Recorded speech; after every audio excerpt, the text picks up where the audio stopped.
Assalamualaikum warahmatullahi wabarakatuh. Perkenalkan, nama saya Rahmat Fari Abdo. Saya dari kelas 1C.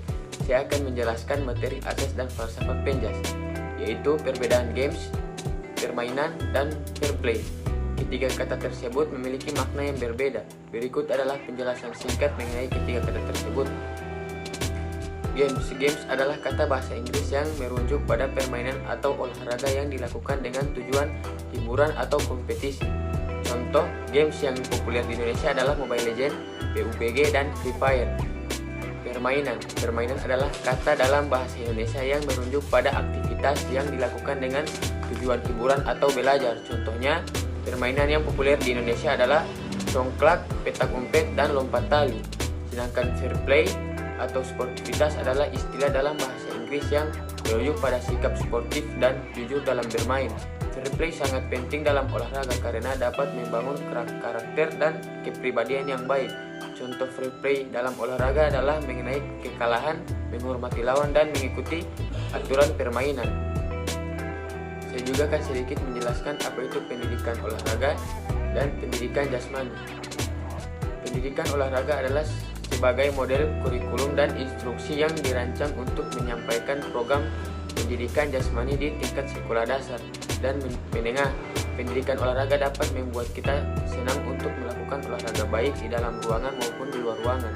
Secara lebih kompleks, pendidikan olahraga ialah pendidikan yang dilaksanakan sebagai bagian dari proses pendidikan untuk mengembangkan dan membina potensi jasmani dan rohani seseorang sebagai penologan atau anggota masyarakat.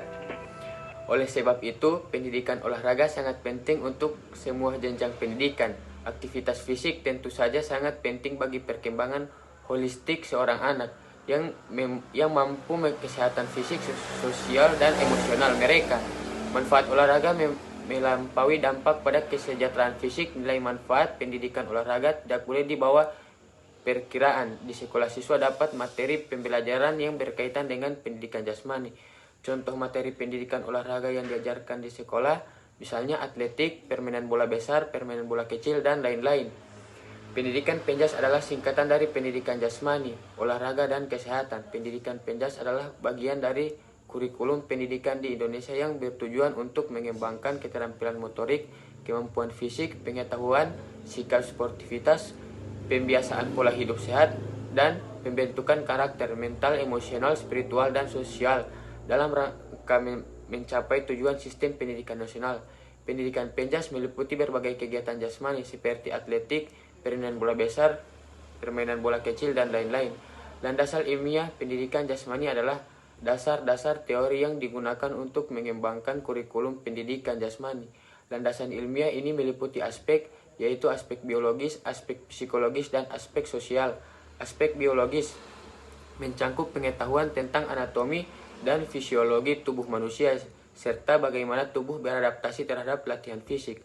Aspek psikologis mencangkup pengetahuan tentang perkembangan kognitif, emosional, dan sosial siswa, serta bagaimana pendidikan jasmani dapat membantu dalam perkembangan tersebut.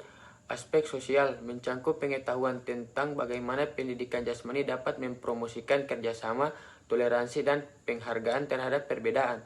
Semua aspek ini digunakan untuk mengembangkan kurikulum pendidikan jasmani yang efektif dan bermanfaat bagi siswa.